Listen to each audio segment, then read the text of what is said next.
You're watching Dante's Boxing Nation. Woo!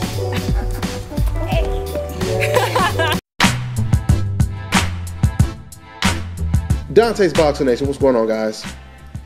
So it was just recently reported that Andre Ward is in negotiations with the undefeated Cuban fighter, the #1 contender, Sullivan Barrera. This is pretty big, guys. This is pretty big considering the fact that Andre Ward already has a contract to fight against Sergey Kovalev the end of 2016, which is right around the corner as we know now. Sullivan Barrera is a very, very talented fighter. Matter of fact, I had the pleasure of watching him spar against Golovkin.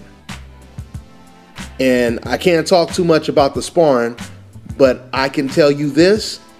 After watching Barrera spar with Golovkin, I came to the conclusion that Barrera is a good-ass fighter. And I'll just leave it at that. Okay?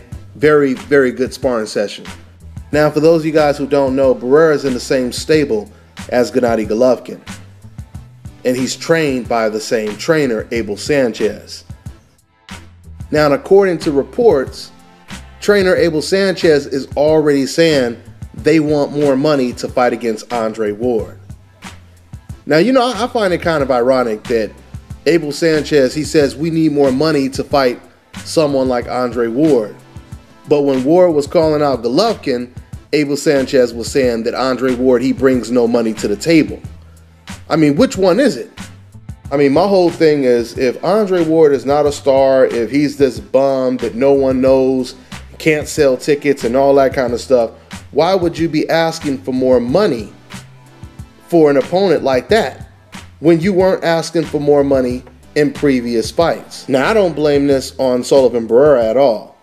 I believe that it's Abel Sanchez that basically created his own narrative, and now he's put in a situation where he's almost going to be forced to contradict himself. Unfortunately, guys, as good as a fight as this is, I truly don't think it's going to happen. It's never really that much of a good sign when the other team already says, we don't like the offer. I mean, the fact of the matter is, you're talking about a fighter who hasn't lost a fight since he was damn near 11 to 12 years old and won a gold medal. The last American man to win a gold medal in quite some time when it comes to the U.S., right? You're talking about a fighter who was ranked #2 pound for pound, the best fighter in the world, next to Floyd Mayweather for the last couple of years. Other boxers, they understand this, and they really respect Andre Ward's skill set. So with that being said, I would love to see this fight. I hope that I'm wrong, but I don't think we're going to see it. I don't think Barrera or Team Barrera, I don't think they're going to take the offer. I would really like to know what type of offer it was and how much they're actually asking for. That way we could get a little bit more of a gauge and see if this fight has a chance of actually being made. But for now, it's not looking like a sure thing. And we'll just leave it at that. Now, this is where I talk about the truth always coming to light. Andre Ward is a guy that moved up to a higher weight class. He signed a contract to fight against the most dangerous, the best fighter at a higher weight class, 175 pounds. That's Sergey Kovalev. A lot of people believe Sergey is going to beat Andre Ward just off of inactivity when it comes to Andre Ward. So you're talking about Andre Ward going in there against a guy that may be favored to beat him, right? And before he fights Sergey Kovalev, he's already trying to negotiate with the #1 mandatory, undefeated, one of the best fighters at the light heavyweight division right now, Sullivan Barrera. You know, to the diehard Golovkin fans, I'm going to tell you something that you don't want to hear, but it is the truth. Gennady Golovkin's name will always be synonymous with Andre Ward's name. That's right. Unless Golovkin does one thing in his career. he beats a fighter that is ranked just as high as Andre Ward or even higher. If Golovkin doesn't do that, his name will always be tied in with Andre Ward's name. The reason why I bring that up is because I notice a lot of you fans, you like to say stuff like, oh, well, you know, you're saying this about Golovkin. How come you don't say this about Andre Ward? You guys always try to make it seem like it's apples and apples. But if you look at what Andre Ward is doing and you look at what Golovkin is doing right now, it's not apples and apples. It's apples and oranges, right? Think about this one more time. Andre Ward tried to fight against Golovkin. Golovkin completely rejected Andre Ward's offer. I already told you guys, I already gave you guys the whole spiel. Rock Nation actually called up Team Golovkin, and they hung up on Rock Nation in 5 minutes. Never did they negotiate. Never did they say, well, you know, we want the fight at 164. Never did they say, oh, well, we want this amount of money or that and this. They didn't say or do any of that. All they said was, we are going in a different direction, and maybe we'll be ready to fight Andre Ward in the next 2 years. This is what they said. This is what Team Golovkin said. Okay? So the reason why I'm telling you this is because Andre Ward, because he couldn't get a Golovkin fight, which would have been huge. We already know it would have been way bigger than Golovkin versus Lemieux. Since Ward couldn't get the Golovkin fight, Ward decided to move up in weight and seek tougher challenges. And that's exactly what he's doing right now. Andre Ward is practicing what he preaches, guys. That's what he's doing. Now he's negotiating, and I'll tell you something right now. It doesn't matter if the fight happens or not.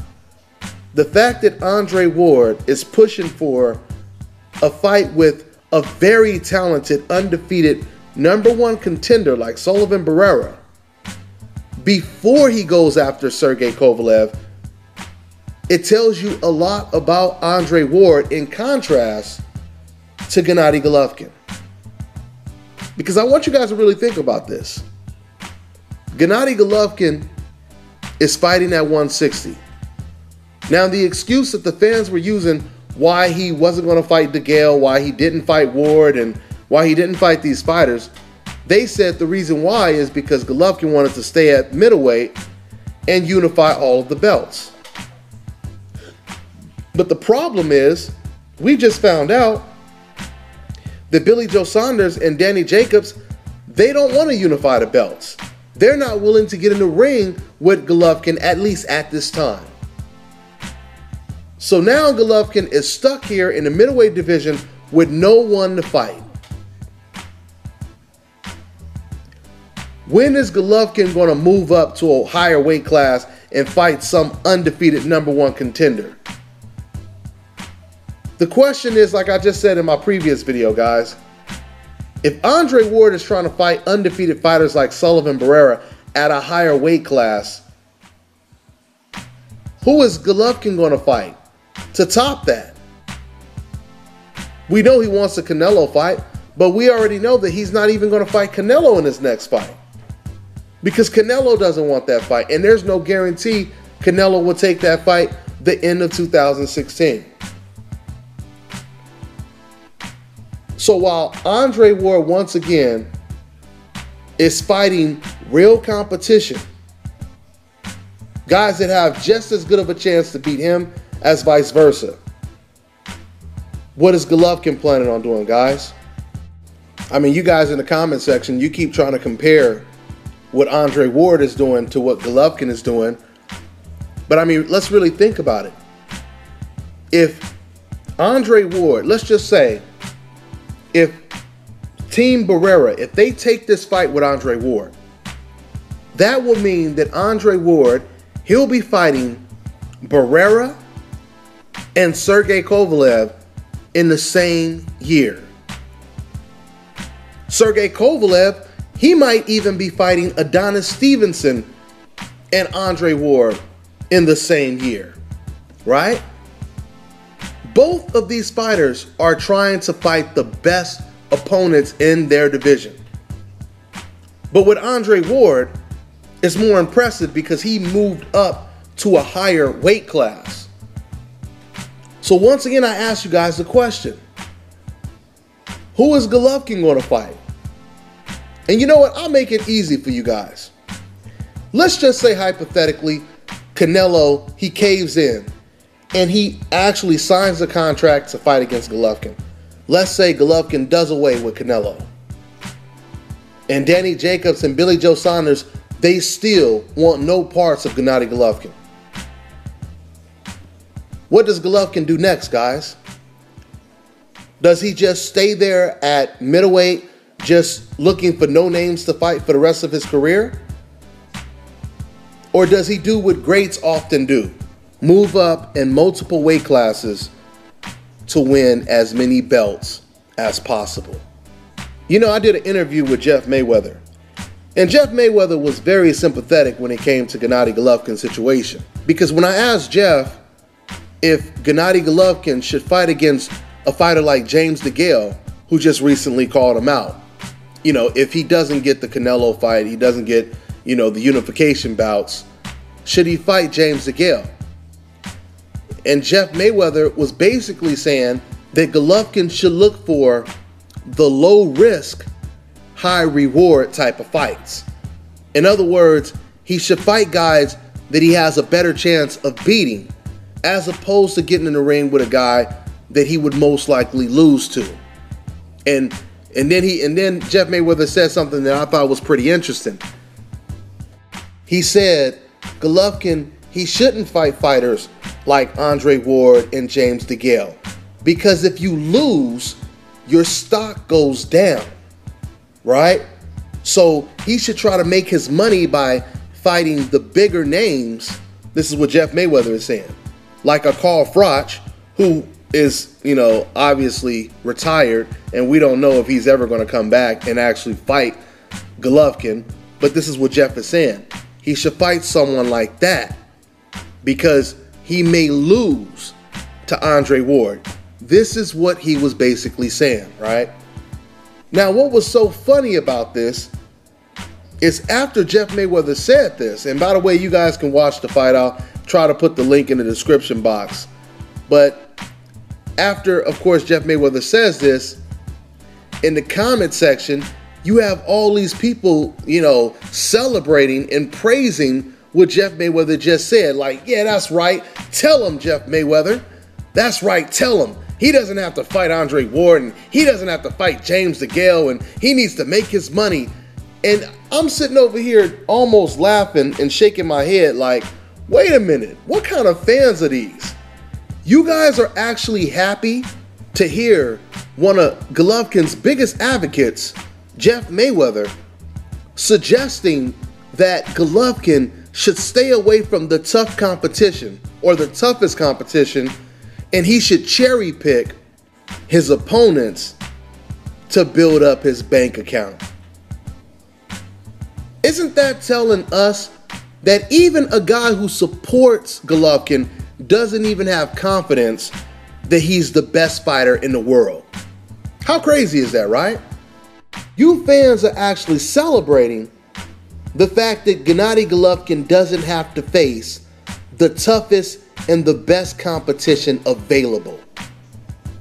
Do you know how ignorant that sounds?